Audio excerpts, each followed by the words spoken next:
ပရိသတ်ကြီးအားလုံးပဲမင်္ဂလာပါရှင် The Recap Show ကနေကြိုဆိုလိုက်ပါတယ်ဒီကနေ့ Recap လုပ်ပေးသွားမယ့်ရုပ်ရှင်လေးကတော့ Horror ရုပ်ရှင်တွေကိုကြိုက်နှစ်သက်တဲ့ပရိသတ်ကြီးတွေအကြိုက်တွေ့စေမယ့် Tear ဆိုတဲ့ဇာတ်ကားလေးပါညီမဖြစ်သူရဲ့အသက်ကိုနှုတ်ယူသွားတဲ့မကောင်းဆိုးဝါးတစ်ယောက်က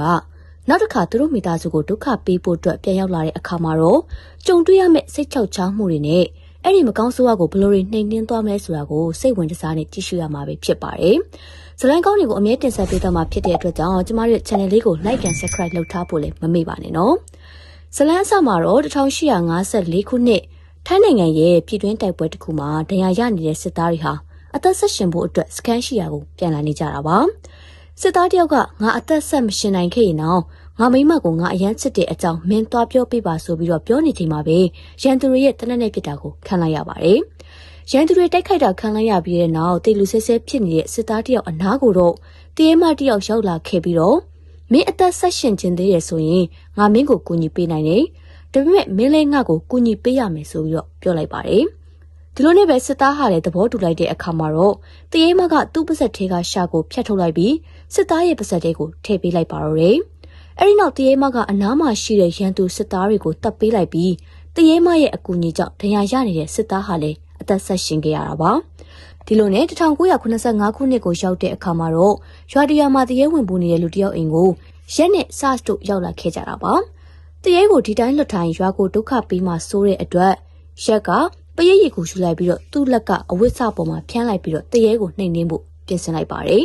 အဲ့ဒီချိန်မှာတရေကငါရဲ့တေးရမှမင်းတို့ပရိတ်ရီထက်ပိုမြင့်မြတ်အောင်ပဲမင်းညမကိုတက်သွားတဲ့တရေကိုရှာမတွေ့ခင်မင်းလည်းတေးရမှာမင်းတို့တမိသားစုလုံးကကျိန်စာတက်နေတာလို့ပြောလိုက်တာကြောင့်ပဲရက်တယောက်ဒေါသထွက်သွားခဲ့ရတာပါဒီလိုနဲ့ပဲရက်ဟာလည်းတရေကိုနှိမ်နှင်းဖို့အတွက်တရေနဲ့တိုက်ခိုက်လိုက်ပြီးတော့ SARS ကလည်းလိုအပ်တာတွေကိုပြုလုပ်ပေးလိုက်ပါတယ်အဲ့နောက်ရက်ကတရေမှဘယ်မှာလဲဆိုတာကိုမင်းပြောရင်ငါမင်းကိုဘွာကူးကောင်းအောင်ပြုလုပ်ပေးမယ်ဆိုပြီးတော့ဂတိပေးလိုက်တာပါအဲ့ဒါကြောင့်ပဲတရေဟာလည်းရက်တက်ချင်နေတဲ့တရေမကဒုက္ခမုံမှာရှိတယ်ဆိုပြီးတော့ပြောပြလိုက်ပါတယ်ဒီလိုနဲ့ရက်ကတရေမရဲ့အကြောင်းစုံကိုသိရဖို့လေ့လာနေတဲ့အချိန်မှာပဲ SARS ကဒုက္ခမုံဆိုတာကတဘာဝလွန်တက်ရှိတွေနဲ့ပြည့်နှက်နေတဲ့တောရကြီးတစ်ခုပဲမင်းအဲ့ဒီကိုသွားမယ်ဆိုရင်တော့တရေစစ်တပ်နဲ့တိုက်ခိုက်ရသလိုဖြစ်နေမှာဆိုပြီးတော့တတိပေးလိုက်ပါတယ်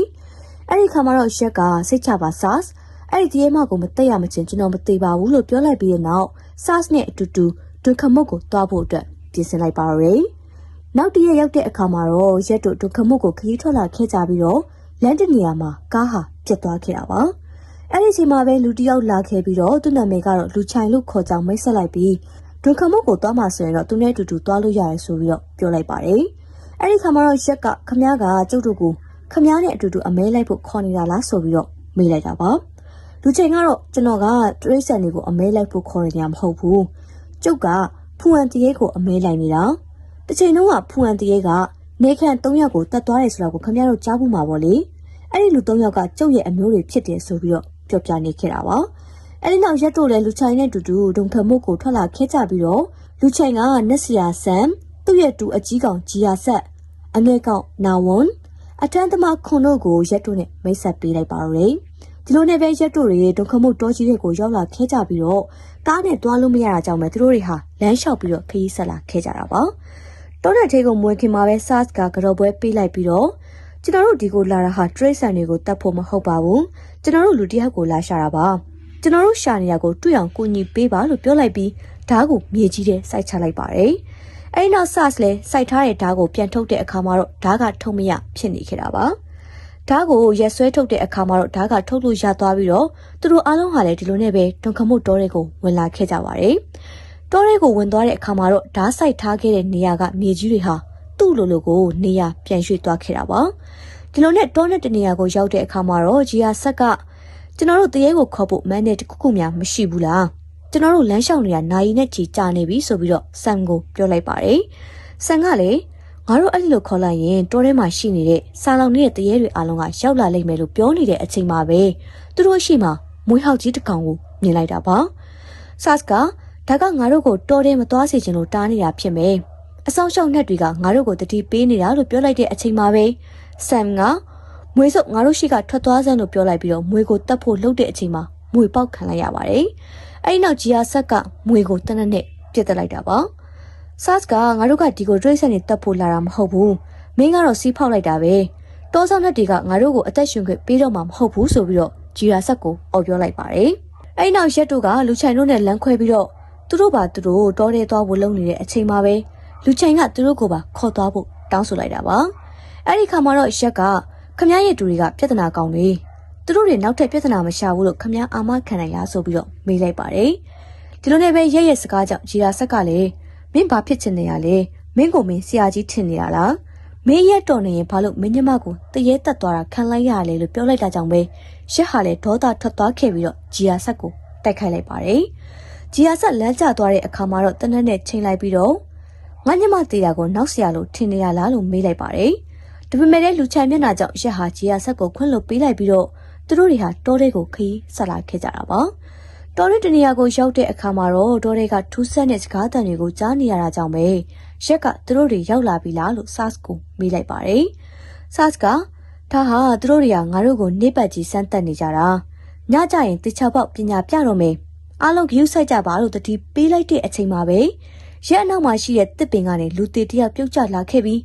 ရက်လှဲကြည့်လိုက်တဲ့အခါမှာတော့ဘာမှရှိမနေပါဘူး။အဲဒီနောက် SARS ကလည်းငါတို့ဒီညဒီနေရာမှာပဲစကန်ချမယ်ဆိုပြီးတော့ပြောလိုက်ပါတယ်။တစ်ဖက်ကရက်တို့အိမ်မှာတော့ရမ်ကသူ့ရဲ့ညီမလေးရီးကိုခေါင်းတုပ်ပေးနေခဲ့ပြီးတော့ညီမလေးကိုသူမရှိတဲ့အခါမှာလင်းလင်းမမနေဖို့ပြောနေခဲ့တာပါ။အဲ့ဒီအချိန်မှာပဲရီးရဲ့ပုံစံတွေကထူးဆန်းလာခဲ့ပြီးတော့ရမ်ကိုလှည့်ကြည့်က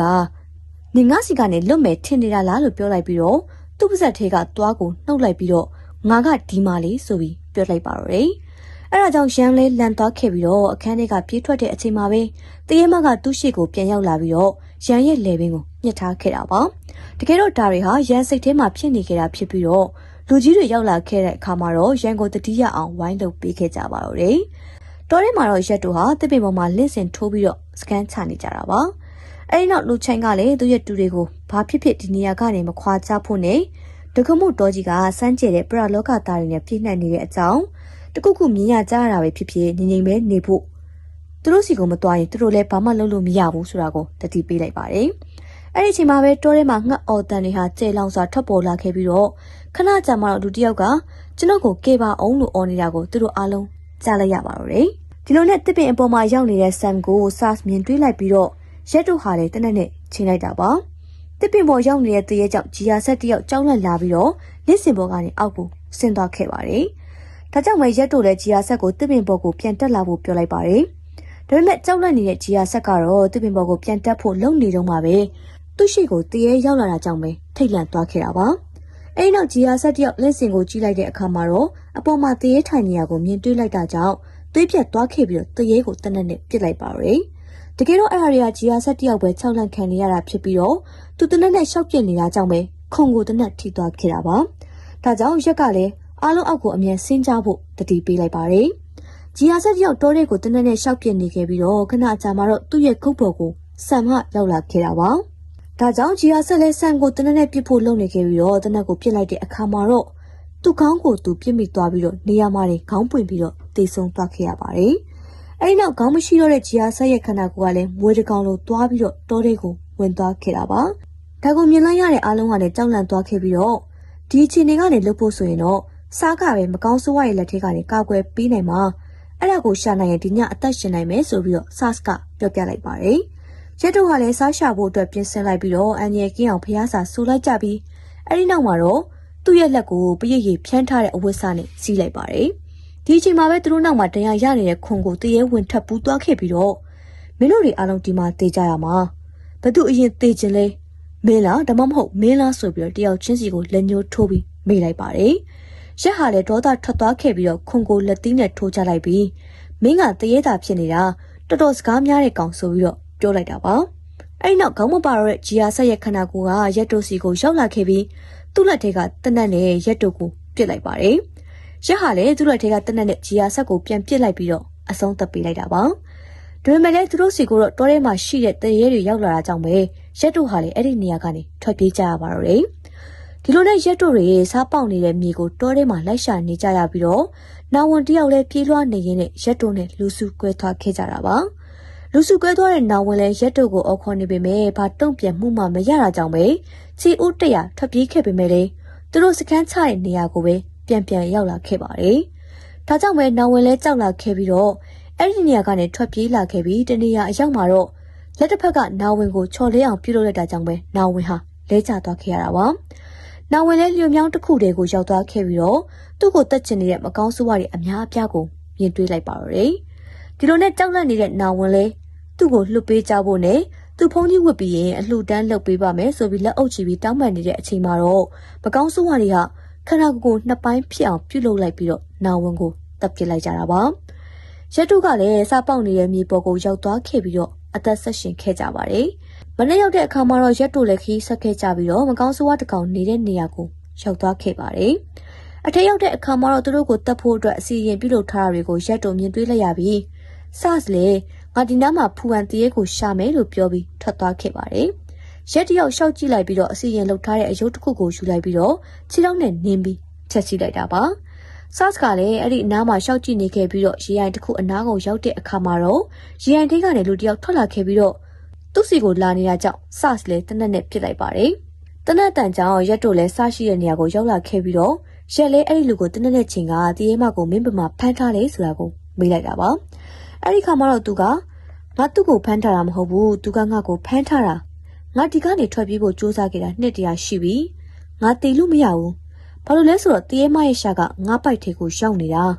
ာအဲ့ဒီရှာကိုသူပြန်ရသွားရင်သူ့အစွမ်းကနှစ်ဆတိုးသွားပြီးတော့ဘသူမှသူ့ကိုနိုင်တော့မှာမဟုတ်ဘူးလို့ပြောပြလိုက်ပါတယ်အဲ့ဒီနောက်မှာတော့အဲ့ဒီလူကသူ့လက်ကအဆောင်ကိုပြလိုက်ပြီးတော့ဒီအဆောင်ကြောင့်တရေမကငါ့ကိုရှာမတွေ့တာလို့ပြောနေတော့မှာပဲလူချိုင်ကအဆောင်ရှိတဲ့လက်ကိုဖြတ်ချလိုက်ပါတယ်ပြီးတော့လူချိုင်ကနင်ထွက်လာစမ်းတရေမငါတို့ဖူဟန်တရေကိုရှာတွေ့ပြီနိရှာနေပြန်လာယူစမ်းကောင်းပါလို့အော်ပြောလိုက်တာပါအဲ့နောက်မှာတော့သူတို့စီကိုတရေမရောက်လာခဲ့ပြီးတော့ဖူဟန်ပါဆက်သေးကသူ့ရှာကိုပြန်ယူလိုက်ပြီးလူချိုင်ကိုလည်းတက်ပစ်လိုက်ပါတယ်ရက်ဟာလည်းတရေမကိုတနက်နဲ့ပစ်လိုက်ပေမဲ့လည်းဘာမှဖြစ်မသွားခဲ့ပဲနဲ့တရေမကရက်ကောင်းကိုကင်ပြီးတော့ဂါရာတွေရွတ်လိုက်ပြီးတော့ရက်ကိုသူ့ကိုတူတနက်နဲ့ပြန်ပစ်ခိုင်းလိုက်တာပါတစ်ဖက်မှာလည်းရန်ရဲ့မင်္ဂလာပွဲရှိနေတာကြောင့်သူတို့မိသားစုတွေရန်မင်္ဂလာဆောင်အတွက်ဟိုတယ်တစ်ခုမှာပြင်ဆင်နေခဲ့ကြပါတယ်အဲ့နောက်ရန်ကပွဲအတွက်ဖဲပြလိုရနေလို့တွားယူနေပြီးတော့တနေရာရောက်မှာတော့ဟိုတယ်ထဲမှာမိပြတ်သွားခဲ့တာပါအဲ့နောက်ရန်တို့တွေချုပ်လန့်မှုတွေစတင်ခံစားလာရပြီးတော့သူတို့အနားကိုတော့တရေမှရောက်နေခဲ့ပါတယ်ခမ်းမထဲမှာကြံခဲ့တဲ့ပရာတစ်ကလည်းရန်တို့ကိုတွားရှာလိုက်အောင်မယ်လို့ပြောပြီးထွက်လာနေတဲ့အချိန်မှာပဲအခန်းတကာကပိတ်သွားခဲ့တာကြောင့်ပရာတစ်လည်းတကားနဲ့ထိခိုက်မိသွားပြီးတော့နေရာမှာတင်လဲကျသွားခဲ့တာပါအဲ့တော့ခမ်းမထဲမှာပစ္စည်းတွေပြုတ်ကျလာပြီးတော့အခန်းတကားတွေလည်းဖွင့်မရဖြစ်နေခဲ့ပါတော့တယ်ဒီလိုနဲ့ခဏအကြာမှာတော့မီးပြန်ရလာပြီးတော့စပီကာကနေသချင်းတန်တွေထွက်လာခဲ့တာပါအဲ့ဒီအချိန်မှာပဲတရေမရဲ့အတန်တွေကြောင့်သူတို့တွေလဲကျပြီးတော့သတိမေ့သွားခဲ့ပြီးရန်သတိပြန်ရလာတဲ့အခါမှာတော့သူ့ရဲ့အမေနဲ့ညီမလေးပျောက်သွားတာကြောင့်ပဲလိုက်ရှာနေခဲ့တာပါတရေမကရန်ရဲ့အမေကိုစိတ်ညှို့လိုက်ပြီးတော့သူ့မိသားစုကိုပြန်တက်ခိုင်းလိုက်ပါတယ်ရန်ရဲ့ညီမလေးရီးရလေသူ့ကိုခေါ်သွားတဲ့မိမကသူ့အမေထင်ပြီးလိုက်လာခဲ့ရမှာတနေရာရောက်မှာတော့အမေမဟုတ်ပဲတရေမတယောက်ဖြစ်နေတာကိုမြင်တွေ့လိုက်ရတာပါဒါကြောင့်ပဲရီးလေတရေမလက်ထဲကနေလွတ်အောင်ထွက်ပြေးခဲ့ရပြီးတော့တနေရာရောက်မှာသူ့အမေကိုမြင်တွေ့လိုက်ရပါတယ်ဒါပေမဲ့သူ့အမေလက်ထဲကပစိန်ကိုမြင်လိုက်တဲ့အခါမှာတော့ထပ်ပြီးတော့ထွက်ပြေးခဲ့ရတာပါဒီလိုနဲ့အခန်းတစ်ခုတည်းရောက်တဲ့အခါမှာတော့ရီးတယောက်လဲကျသွားခဲ့ပြီးတော့အမေဖြစ်သူကတပ်ဖို့လုပ်နေတဲ့အချိန်မှာပဲသူ့ရဲ့အကူတွေရောက်လာခဲ့ပြီးတော့ရီးကိုကယ်တင်လိုက်နိုင်ပါတယ်ဒီလိုနဲ့ရက်ကိုသူ့အမေတပ်ဖို့လုပ်နေတဲ့အချိန်မှာတော့ရက်နဲ့ SARS တို့ရောက်လာခဲ့ပြီးတော့သူတို့ရဲ့အမေကိုထိန်းလိုက်နေတာပါတကယ်တော့ရက်မသေးတာကဖူဟန်တရဲ့အဆောင်ကြောင့်ဖြစ်ပြီးတော့ဖူဟန်ကရက်ကိုကယ်တင်လိုက်တာဖြစ်ပါတယ်အဲ့နောက်ရက်လဲသူ့ပေါင်းမိတွေကအဆောင်ကိုထုတ်လိုက်ပြီးတော့သူ့အမေရဲ့နှစ်ဖူးနဲ့ထိလိုက်တဲ့အခါမှာတော့သူ့အမေဟာလဲကျသွားခဲ့တာပါအဲ့ဒီအချိန်မှာအမေနဲ့ညီမလေးပျောက်သွားလို့လိုက်ရှာနေတဲ့ရန်စီကိုတရေမရောက်လာခဲ့ပြီးတော့ရန်ကိုတက်ဖို့လုပ်နေတဲ့အချိန်မှာပဲရက်တို့ရောက်လာခဲ့ပြီးတော့သူ့ရဲ့ညီမကိုကယ်လိုက်ပြန်ပါတယ်အဲ့ဒီနောက်ရက်လဲတရေမနဲ့တိုက်ခိုက်လိုက်ပြီးတော့တရေမရဲ့ရှာကိုဖျက်ဖို့လုပ်နေတဲ့အချိန်မှာရန်ကူညီပေးလိုက်နိုင်တာကြောင့်ပဲရက်ဟာလဲတရေမရှာကိုဖျက်လိုက်နိုင်ပါတယ်ပြုတ်ကျသွားတဲ့ရှာကို SARS ကဖျက်ဆီးလိုက်ပြီးတော့နောက်ဆုံးမှာတော့ရက်တယောက်ဖူဟန်ပြည့်တဲ့အဆောင်နဲ့တရေမရဲ့ဘဝကိုအဆုံးသတ်ပေးလိုက်တာပါဒီလိုနဲ့သူတို့မိသားစုကိုနှောက်ယှက်နေတဲ့တရေမကိုနှိမ်နှင်းလိုက်နေတာကြောင့်ပဲရက်တို့မိသားစုကပျော်ရွှင်သွားကြပြီးတော့တည်ဆုံးသွားတဲ့ရက်ရဲ့ညီမလေးကလည်းသူတို့ကိုပြုံးပြီးကြည့်နေကဇလန်းလေးဟာလည်းပြီးဆုံးသွားခဲ့ပါတယ်